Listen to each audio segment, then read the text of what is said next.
All right, welcome back, y'all. Bama Law. I thought I'd do a little bit something different tonight. It's time to learn. Um, it's hopefully it won't be boring. If it is, then I won't do another one. But I was originally going to do like criminal procedure, criminal evidence, rules of evidence because they're separate.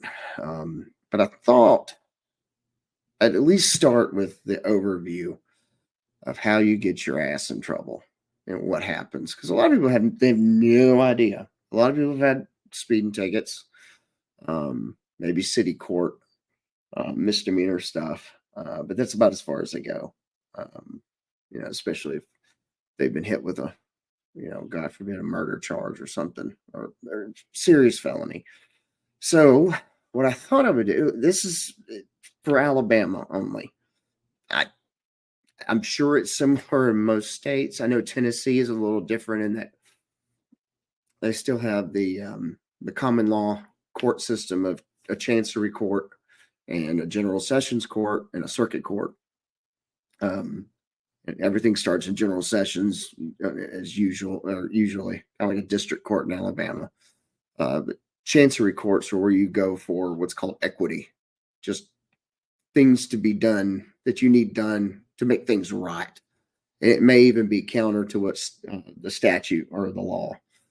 Most states, I like it. I much prefer. I really like it. It's traditional English common law structure. Most states have gone away from it and done a just a combined system, or in Alabama they call it a unified judicial system. I think it was done in 73 or 76, somewhere in there. I can't remember, where they shut chancery courts down. And the problem is when you do that, you kind of combine it and judges get dumb.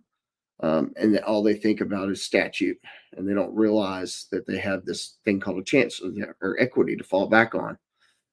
So anyway, let's go through the first part process here. And this is it. I did this on my tablet, and I'm sorry, my handwriting's horrible. Law school ruined it. I hope it comes out. I doubt it. My luck is you won't be able to read it, but it looks like it's okay. All right.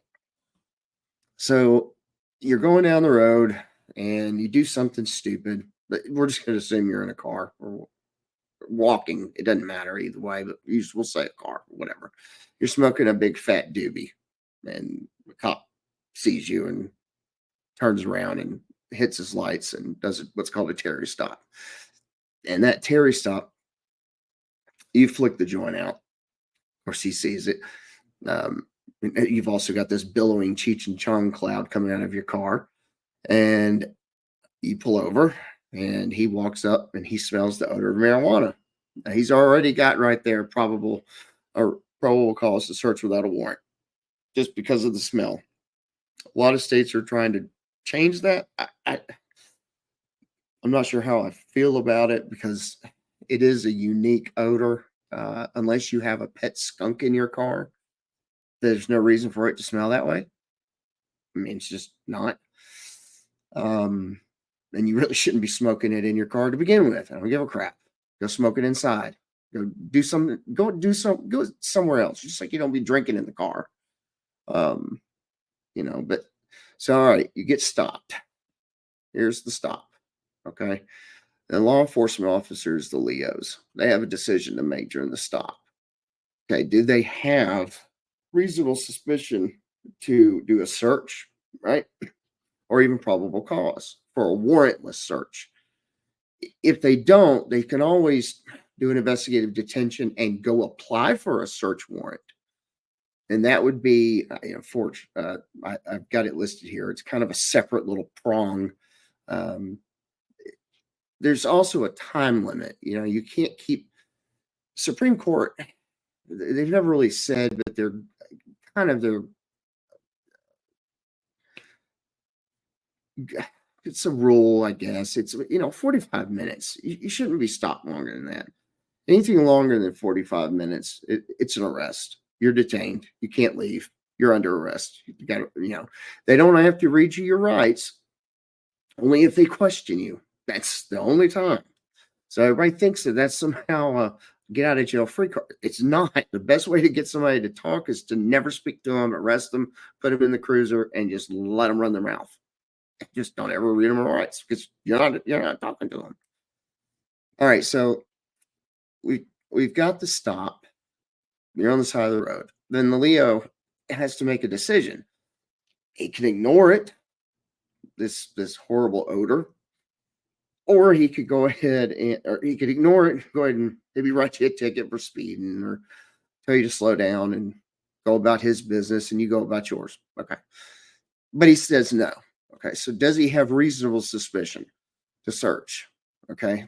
And in this case, with the odor of marijuana, that is a tried and true guarantee for a warrantless search. You're going to get searched, and then they're going to find your dope, unless you've thrown it out the window, and then they're probably going to go find it on the street. And so if we get the answer of yes, then we can have a warrantless search, or they can do it with a search warrant. All right. If they really want to waste their time, they could do it that way. Almost never does that happen. Not always, but almost never. There are some things we're not going to get into, like locked boxes and suitcases, and whether you have a reasonable expectation of privacy for such as a, let's say a lockbox, actual gun, like a lock safe box or something small in the trunk that's not easily openable. You might be able to push out a good argument on that for a search warrant, potentially. The first thing they're going to do is they're going to check, make sure, of course, you don't have it. They're going to get you out of the car. Once they get your ID and run you, they're going to get you out of the car, make sure that you don't have any weapons or anything stupid. And they're going to tell you that, look, man, I smell marijuana. I'm going to search your car. And you're going to bitch and moan, and you're going to be wrong because they're going to be able to do it. Number one, as soon as that cop pulled or gets you out of the car, shut the hell up. Shut up. Just shut up. Just don't talk. Just stop. Don't interfere. Comply, as I've got here. Don't interfere. Realize and accept your fate. You know you done messed up. You can hope that he doesn't find it. Most assuredly, they're going to find it, and you're going to jail. Okay, you're not talking your way out of a jail a jail trip. Just like you can talk your way out of a ticket sometimes, but you're going to jail. Period. So realize it and accept it, and go, okay, well, now I'm gonna have to get a bond. So just realize that, okay? But invoke your Fourth Amendment right to shut up. Just shut up, even before they even read you your rights. And when they do read you your rights, say, I want a lawyer. You're going to jail anyway. All right. So now you've been arrested. What happens now? Do you go home? No. Everybody knows you go to jail, go to booking. All right. You're searched. Probably strip search, not always, for sure patted down, put in a cell, you're photoed, booked, fingerprinted. Then it depends on the state, but some states have magistrates, which are like, I don't want to say an informal judge, but they're essentially a judge. They approve search warrants, et cetera, and set bonds. When I was in law enforcement, we had one that slept at the police station, believe it or not. And in Alabama, they have them they have a sheet that's, except for a few, and it's more than a few, carve out crimes, you have, it's a set bond. It's just set. So if you get busted for UPOCs, unlawful possession of a controlled substance, chances are your bond's going to be about $300 to $3,500 per charge. If you get 3 different dope charges, you're looking at $3,500. That sucks. That's $350, and $350. That's not good. And a lot of people have to wait until they see the daggum district court, which we'll get to try to get it lowered. Doesn't always work. So that's where the bad part of the jails are now, is people sitting over like small charges or non-felonies. This is my biggest gripe. Anyway, so you either see the magistrate or they have a statutory bond set, and it's just boom, here's your bond. Who do you want to call? You want to call somebody? Because you ain't getting your own money. That's the funny part. You may have $5,000 in cash. You're not getting it. So nobody's gonna get it. And if you're really, really lucky, the sheriff will let someone take possession of your stuff, and then, which not gonna, almost never happens, and then let you use the money to pay for the bond or the bondsman, and then you make your call.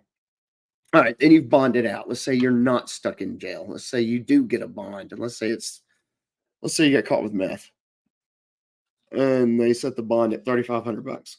You'll pay a 10%, unless you're in Kentucky, which is even stupider or more stupid because they don't even have bondsmen. You just magically pay the state ferry, the bond ferry, and the state, essentially, it's a cash bond. They say, oh, well, it's 10% of $3,500. No, really, it's a $350 bond. That's it. Because magically the state picks up the rest because there's no bondsman. Which is, it's just stupid. But anyway, so you bond out. What happens next? Well, hopefully you go to court. Hopefully you don't screw around and not show up, because that I'm not covering. I think what that means. It's just an arrest. All right, court. What are you arrested for? We're going with UPOX. Again, this is for the state of Alabama. I've never practiced. I've practiced in Kentucky and Tennessee, but I'm not licensed there. So we're sticking to Alabama. I'm not licensed there anymore.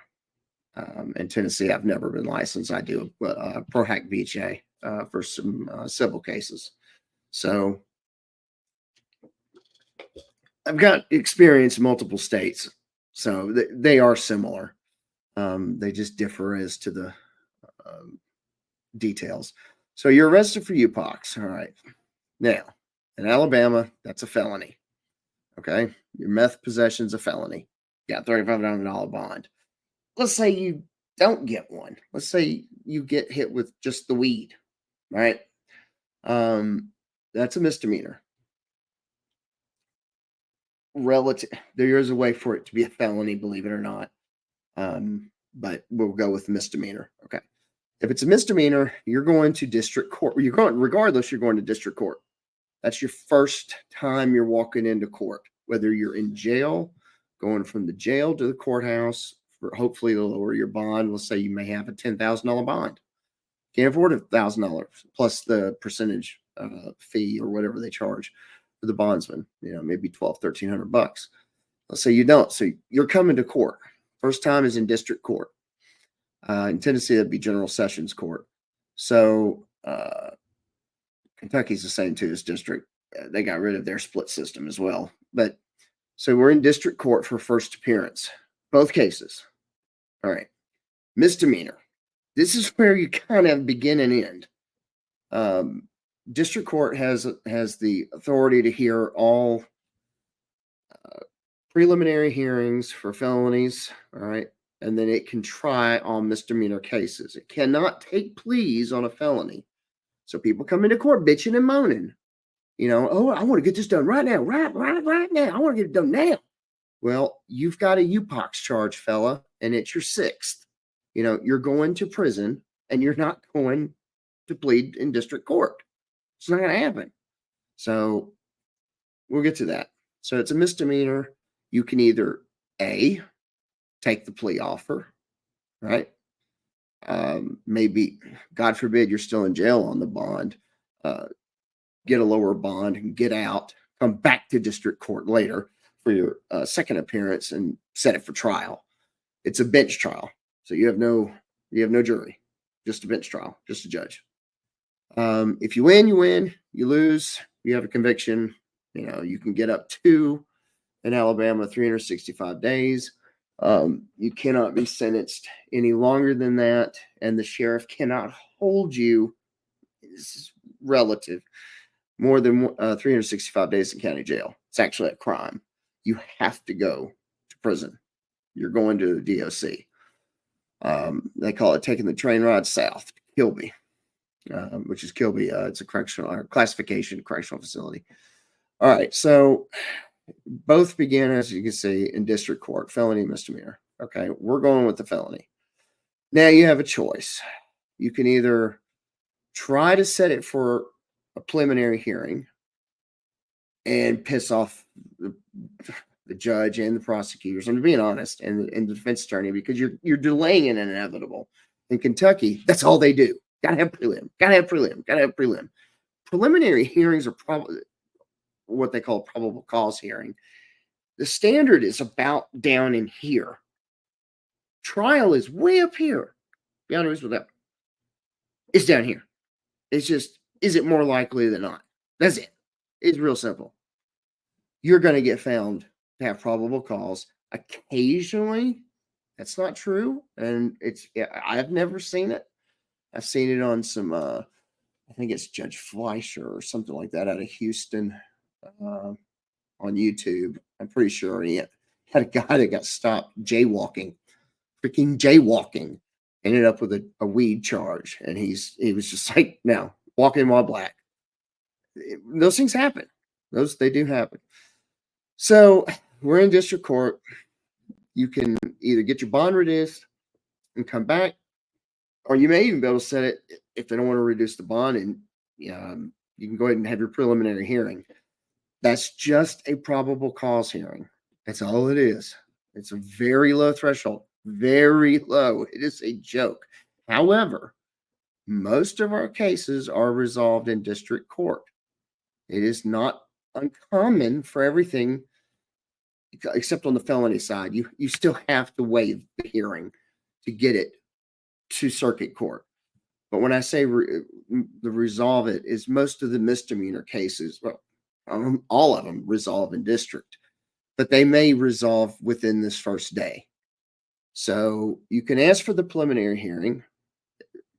You don't really get one for misdemeanors. You just set it for a bench trial. That's it. Felonies, you get a prelim. All right. You can waive it and say, no, waive it to the grand jury. I think a lot of states call it by information or whatever. Anyway, you waive it to the grand jury. Now you wait. If you can't get a bond, you go back to jail. You get out. You get out. You're waiting on bond.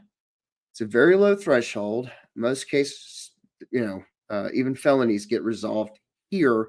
When I say resolved, I mean by it gets waived. We know what the punishment, we know what the state wants. We've already worked the deal out essentially that day, and you're just waiting for your arraignment and entering of a plea. So if you can't afford a bond, here's where you get the chance to you can plead guilty, either way, district or with a misdemeanor or felony. Well, excuse me. I don't know why I keep saying that. The felony, no. The misdemeanor, you can plead guilty with a misdemeanor in district court. You can try to do it and let them know on the felony, but they're going to waive the prelim, bound it over for grand jury, and then you're going to get, there's always a risk or chance that you may not get indicted.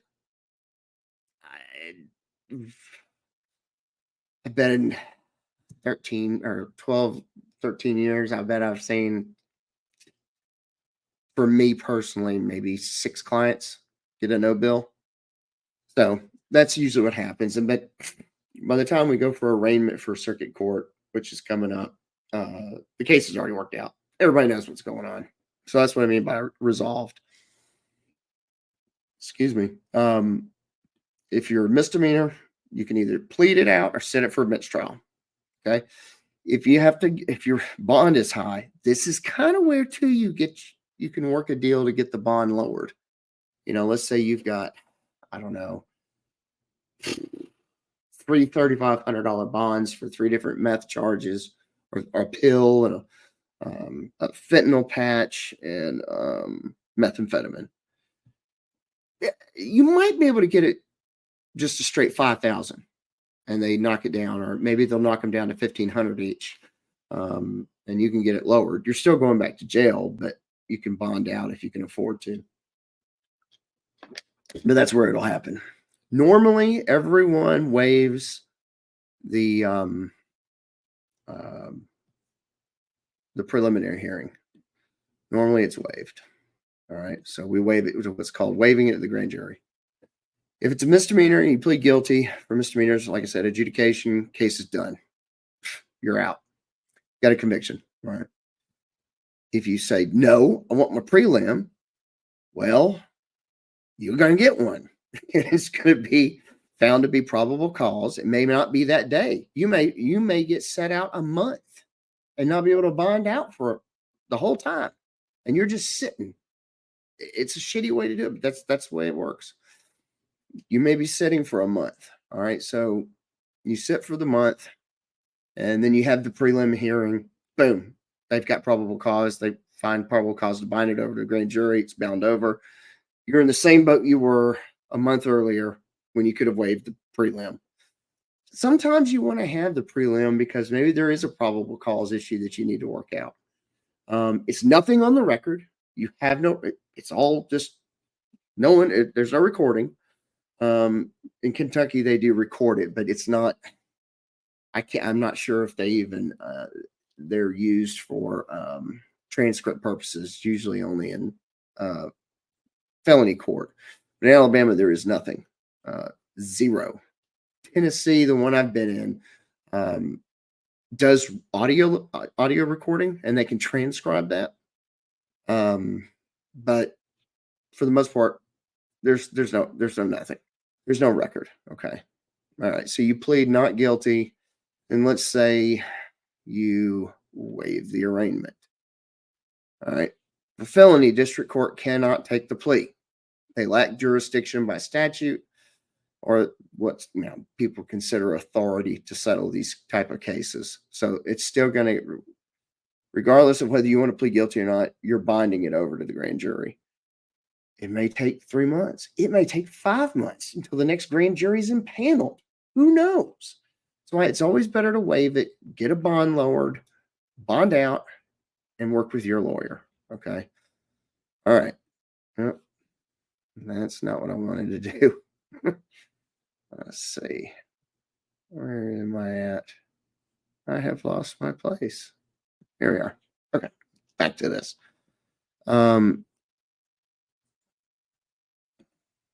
Okay. Okay. Number one, we have a prelim hearing or probable cause hearing. Okay. Let's just say it's clean. They got it. You're done. Okay. Or you can plead not guilty and waive preliminary hearing to send it to the grand jury. That's what most people do. I mean, it just is what it is. All right. So Alabama law will allow you, there's a benefit. The rules require them to provide evidence, all of your exculpatory evidence, and what they're going to use at trial. I think it's 90 days out. It's been a while since I've done a criminal trial in Alabama.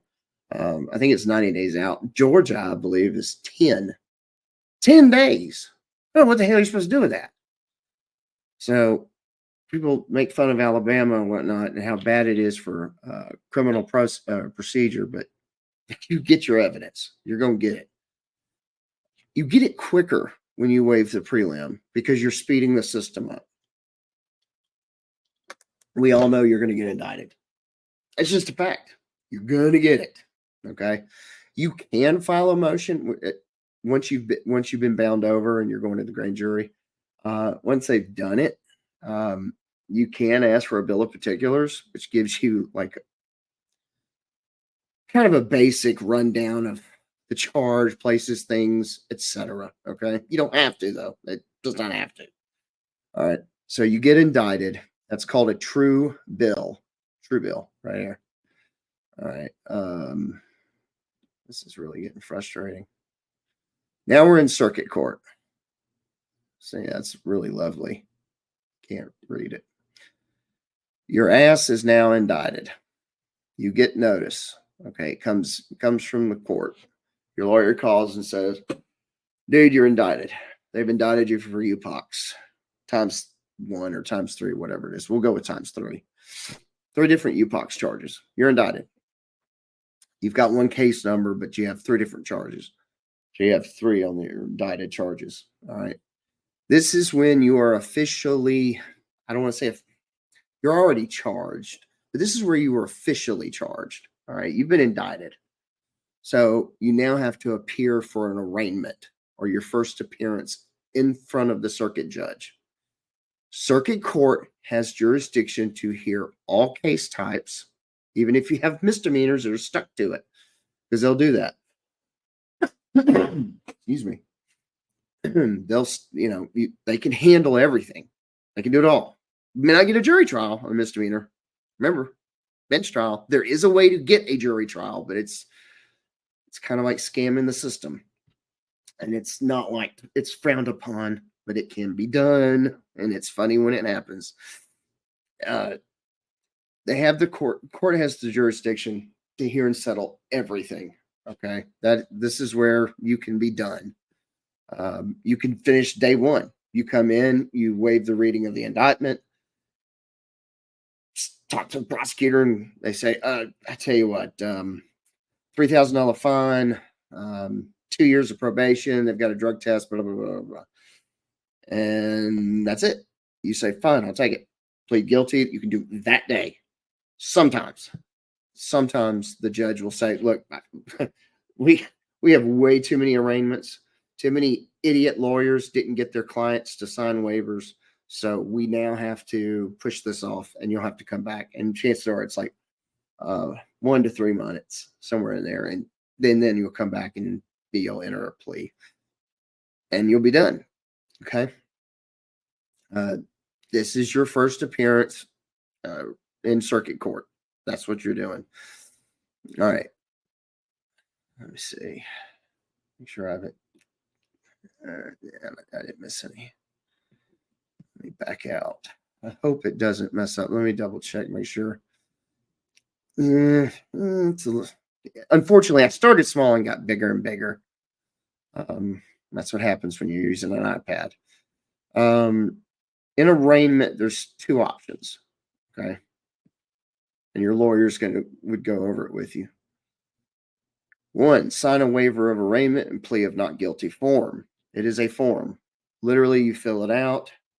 Has case number, the charge, etc. And you'll check the boxes. You'll sign it. The lawyer signs it, and it gets turned in. You never go to court. Never go to court. You can go to court. You can go and, God's sakes, don't make your lawyer have to say, Judge, we want to hear the indictment read. It just pisses a judge off. I'm just being, they got a lot going on. Your lawyer's already supposed to have informed you of it. So it's procedural, but there's just no reason to do it. So if you're in that position, don't get pissy with the lawyer and be like, I want to hear it read. Waive it. Waive the reading. You're going to get a copy. You're going to get a copy. Now, and when you sign that, what is the benefit? You don't have to go back to court, or you don't have to be there that day. You can go work. You can stay home, smoke you a bowl. I don't know, whatever you normally do, because you ain't supposed to be doing stuff already that you're doing. You'll remain on your same bond. So you still got the bondsman on you. All right. And remember, at least in Alabama, bondsmen can revoke your bond for any reason whatsoever. They don't like the fact they can't reach you. They don't think that they get skittish about you running. You're going to jail. That's it. You yank your bond, you're going to jail. And you can get another bond potentially. Judges don't like that unless the defendant is truly doing things, and the bondsman will go to the judge and say, look, I'm revoking him. I'm coming off the bond. I can't risk, $30,000. Let's say it's $30,000 bond. May only be a $3,000 10%er, but bondsmen don't want to lose that, because after so long, if you don't come to court, they forfeit that money. Okay. It's like an insurance policy. It's called a surety. All right. The judge doesn't have to waste time reading the indictment to you. If you filled out the form, you're good. Okay. Now, number two is you got to show up. All right. That's the problem. You got to be there. And you've already pissed the judge off. He's got to read the indictment to you unless you waive it. You might get a lower bond. It's possible, especially if it's a low-lying charge, low-lying felony. At least where I've practiced, if you pop if you pop more than 2 felony drug charges, you're probably not going to get a lower bond. Most likely. It just depends on the prosecutor. And I can argue it to a judge all day long. If the prosecutor doesn't want the bond lowered, it's not happening. You can hang it up. It ain't gonna happen. All right. At this point, if you are, let's say you're what I call a convict. Convicts are people, they operate by a different code. They're usually institutionalized. They've served maybe 5, 10, 15, 20 years in prison, and they might be 44 years old. And they've served all this time. They're just wanting, they know the system most of the time better than the lawyer. They know exactly what they want. They want you to get them a good deal, lowest possible time, etc., because they know they're hosed. They know it. And so convicts usually will take a plea on it at this point. Boom. First timers, no. First timers are scared that their cheeks are going to get busted or their wig split in jail and they won't out. Okay. And they're not going to enter a guilty plea. If you do, chances are you're going to have a great deal worked out with the prosecutor because they're happy. They're real happy. Judge is real happy because his docket has just gone from no to no, right? Not smaller. Because he's gotten rid of you. Because for every one of you that pleads guilty at this point, there's 5 to 10 of you walking through the door, like within the next arraignment date, which is usually the next month. All right, and if it works out, you enter a plea, and at this point, because it's a felony, you're either going to prison or home. That's it. One of the prison or home, unless for some reason and you've already been indicted, so there's no reason. I've never seen it where they dismiss a charge, or what's called null pros, which goes back to district court too. You can get what's called a null pros, nolle prosequi, in district court. Let's say it's a petty, you slash your ex-girlfriend's tires or whatever, and somehow you didn't get charged with a domestic violence charge. You do that, and you work out a deal, and they say, look, we know this is stupid. He needs to pay for the tire. Okay. Pay for the tire. It's usually a she, believe it or not. She pays for the tire. We'll put it on an administrative docket for 365 days. We'll null pros it, meaning they can bring it back if they wish. Okay. You can do it with a felony as well. So that is the one time felonies can be dealt with in district. But either way, that case is null prost. You're done. Okay. Provided you follow the, fine, or restitution, don't get in trouble, etc. It's not as uncommon as you might think. A lot of people get stuff null prost, and some people get it null prost, because we work out a deal on the felony saying, hey, we're going to go ahead and plead guilty after we'll waive the indictment, kind of go by information, go ahead and go to circuit court. And because you're speeding the system up, they're like, okay, well, I'll null pros the 2 misdemeanors and you've got 1 felony remaining, take a guilty plea. If you screw me, the prosecutor's going to say, if your guy screws me or backs out, it's back on the table. All right. And they just go through the procedure again. You get rearrested, etc. It sucks. Most people don't screw with that. They do what they're supposed to do. So anyway, we're back in circuit. Your case isn't null prost. You've pled guilty. You're either going to prison or home. Okay. If you enter a not guilty plea at this point, which almost everyone does, that's what they do. They enter not guilty pleas. Your case is now officially set on the circuit court docket. This is where you start. This is where you start getting evidence. All right. Your discovery will be your first thing. You'll have some pretrial hearings where the judge is just trying to get the case going to keep it moving. If it's a basic drug case, and honestly, if you don't have discovery within a few months, the judge is not going to be happy. So